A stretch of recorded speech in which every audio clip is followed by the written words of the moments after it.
Today we are speaking with Meghan Patrice Riley, who is a jeweler and is going to be exhibiting at the Philadelphia Museum of Art Contemporary Craft Show in November. Meghan is a veteran of our show and has joined us many times before. So welcome. We're going to have a little behind the scenes sneak peek today in advance of the show.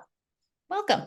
Well, I'm very excited. Thank you so much for having me, everybody. I'm Meghan Patrice Riley, NPR, and I'm in Brooklyn, New York, and I brought you into my studio here, and I brought a ton of goodies to show you as well. So I thought I might talk a little bit about what I make and what art jewelry is, which is a beautiful intro. Thank you. It's non-traditional jewelry is what I kind of focus on. I like all jewelry, honestly.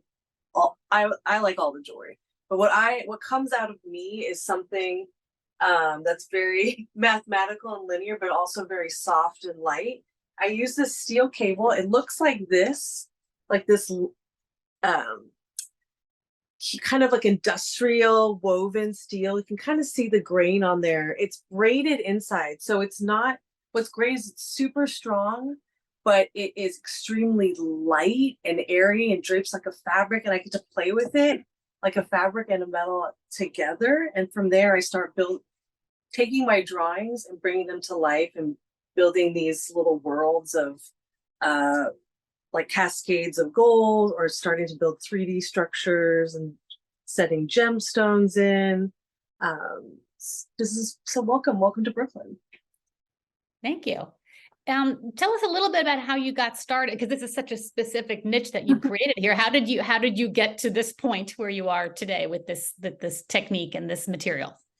It was through a lot of experimentation. So I am also not trained as a jeweler. I came to this as another later and had another career. I was doing economics. I worked in community economic development, worked with nonprofits, wrote papers, worked with foundations. It kind of more like a normal day job, worked in finance, real estate, really didn't think that this would be a career that I would have, but I so loved making things. I would make things every day when I come home because it's very therapeutic and cathartic.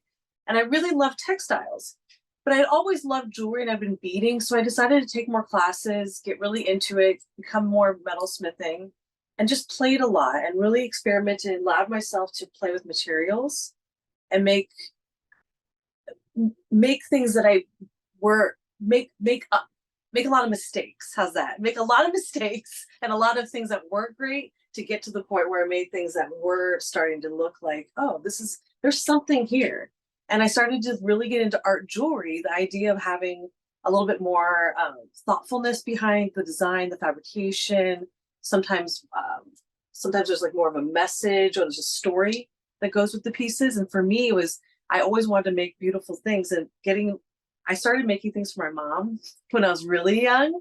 And so I've always done that. So I started designing for her in my 20s, and she has a lot of, she's a cancer survivor, and she has a lot of issues with no lymph nodes. And so she needed things that she could wear that were very functional. So it's a great problem for me to solve.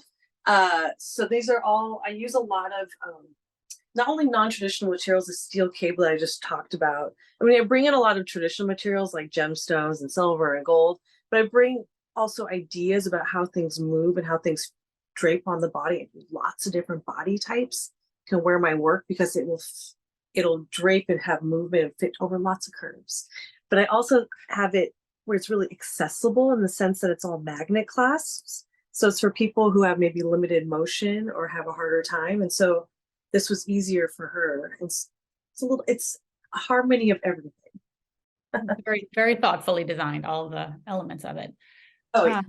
And do I presume, obviously you're designing for specific people, do you get feedback a lot from customers, clients looking for particular things, or do you do custom work like that? Oh, absolutely. Oh, totally. And this is why I love the show. I have to say, I love coming to the Philadelphia Museum show. You guys are also, I want to say, my first show, my first big fine craft juried show that I did. So I had no idea what I was getting myself into, and it was awesome. It was a great introduction, and people really gave me great feedback, and I learned a lot about what my best sellers were.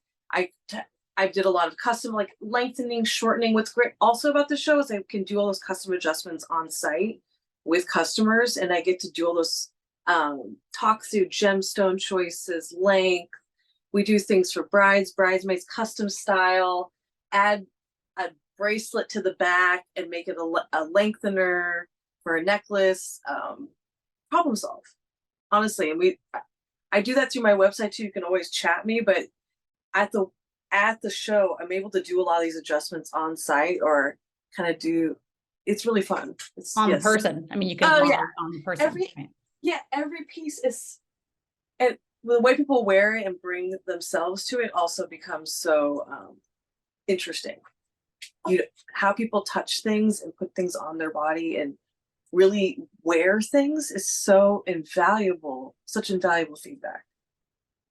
You've done some collaborations, I think, right? With with fashion, or at least showing your pieces on the runway and things like that. Tell us a little about that, because that's kind of a fun.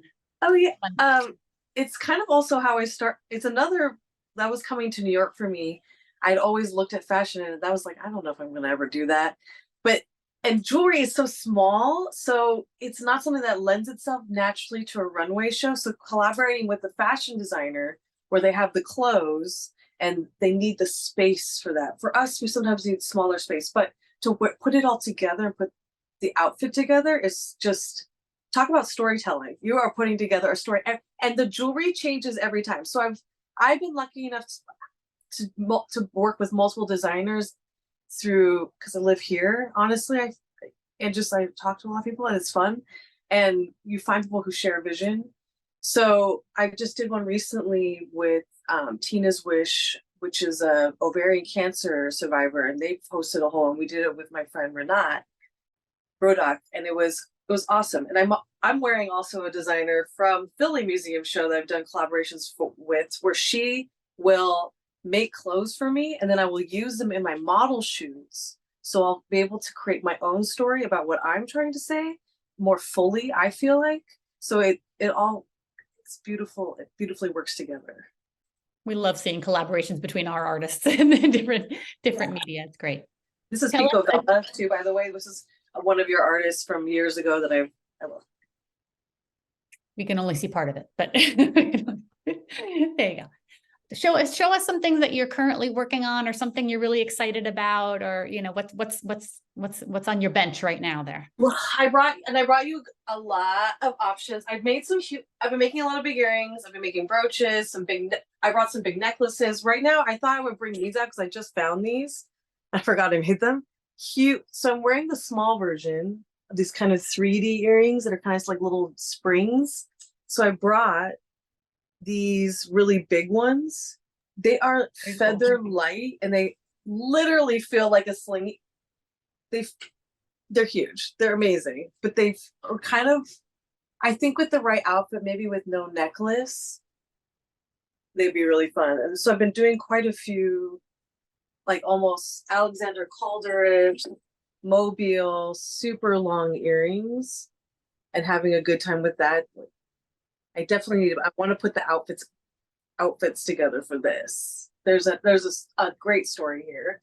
Then I also brought these. I've been really having a great time with. I've been doing a lot of I do a lot of circles in my designs and repetition in different shapes in a lot of mathematical patterns.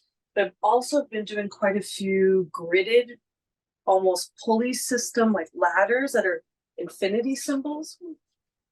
And these are 8 feet long, 6 foot long necklaces that you can. I'm gonna take this one off. Here you go. See? Quick change. Here we go. That's a great demonstration for you. But this you can make into a shorter necklace. So thinking about multi-use, different outfits, creating different patterns with repetition of very cool shape. People start wearing this, you can make it into a little shrug. If you wear it, you can make. I can't do that right now, but come to the show. Come to the show, and I'll show you. We can do this together. Yeah, this is it's amazing. But this is so fun because it looks so linear, but it also has that same Right. flexibility and strength. I've been doing a lot of these and different colors too. I've been doing a lot of ombre, like going through different metal choices, gunmetal, steel, bronze. I did this more. This is my nod to RBG with pearls, thinking about colors and thinking about line, but in a different way. Yeah. This is a little calder. This is all hinged. Each segment is hinged. So it curves again beautifully on a lot of different body types. That's beautiful. So this is great. That's gorgeous. Yeah. This feels good too. When you put it on, that's great fun. And your pieces are very wearable in that sense, that they're very comfortable to have on. Yeah, the earrings too. That's what's so great. If you're gonna make really light earrings, might as well try some big ones. A little bit bigger outside the norm. Mm-hmm. So you've talked a little bit about sort of how things are evolving and changing. That's cool. I'm just trying to think what else is anything special that you're going to be bringing to the show that yes. you're working on between now and then, or okay, so I'm always how I started this, I was doing more traditional goldsmithing, but playing with this cable as a means of like sketching in 3D. So I always try to play with materials. So I brought a couple of material experiments that I made this week after chatting. We prepared for this video. I made a couple of pieces that are super colorful, and it's sourced from our studio. So it's pieces from our studio that we put together and make like little painting collages. We did this as a fundraiser for We Build the Hammer, one of our nonprofits that we support through sales. So this is something I've been doing. Like these are little limited edition fun pieces. I always like to have a little experiment section for people to play with, and that also then we get invaluable feedback too, and people to play dress up. We make stuff. It's fun. It's fun. It's a lab, you know.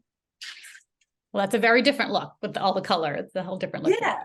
Oh yeah, we did do a little bit of color in the table too. I brought some of that. I've been playing a little bit with bringing in some color, but with gemstones, but keeping really neutral base. So I'm always trying to balance what you're doing. I'm gonna wear super clean clothes with a colorful accent.